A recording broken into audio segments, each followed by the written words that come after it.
ঐতিহ্যবাহী নাটোরের কাঁচাগোল্লা জেলার একমাত্র জিআই পণ্য। সারা দেশে সমাদৃত কাঁচাগোল্লা সৃষ্টির পেছনে আছে মজার ইতিহাস। নাটোরের রানী ভবানীর প্রিয় খাদ্যের তালিকায় ছিল মিষ্টি। তার রাজপ্রাসাদে নিয়মিত মিষ্টি সরবরাহ করতেন মধুসূদন পাল।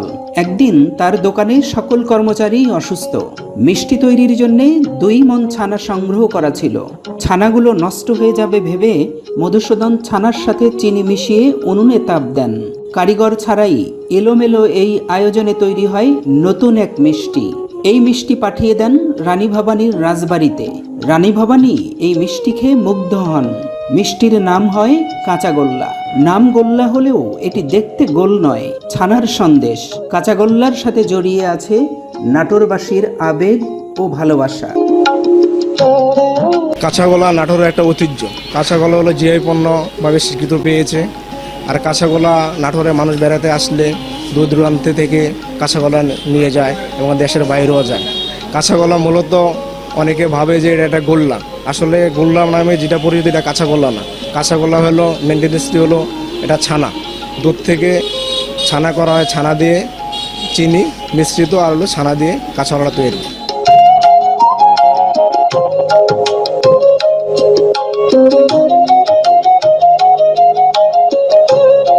আমি ঢাকাতে জব করি, তা আমার কলিগরা বলে যে আপনার বাড়ি নাটোরে, আপনি কাঁচাগোল্লা নিয়ে আসবেন। তা আমি যতবার যাই এখান থেকে যতটুকু পারি 1 কেজি আমি কাঁচাগোল্লা নিয়ে যাই তাদের জন্য। আমার ভালো লাগে, ওদেরও ভালো লাগে।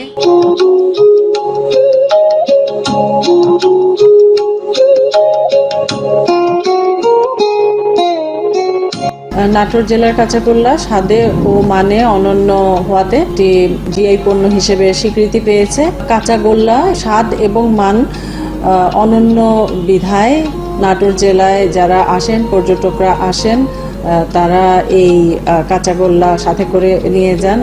কাঁচাগোল্লার স্বাদ ও মান যাতে অক্ষুণ্ণ থাকে সেজন্য বিভিন্ন রকমের সচেতনতামূলক সভা করেছি। এই কাঁচাগোল্লা বিজনেসের সাথে যারা জড়িত তাদেরকে নিয়ে আমরা সভা করেছি যাতে এই মান অক্ষুণ্ণ থাকে, কোনোভাবেই যেন এই কাঁচাগোল্লার মান নষ্ট না হয়। আমরা চাই এই জিআই পণ্য খ্যাত নাটোরের কাঁচাগোল্লা এই ঐতিহ্যটা ধরে রাখতে, যেন এটি আমাদের দেশের সুনাম অক্ষুণ্ণ রাখে এবং আন্তর্জাতিক পর্যায়ে যেন এই সুনাম ছড়িয়ে পড়ে।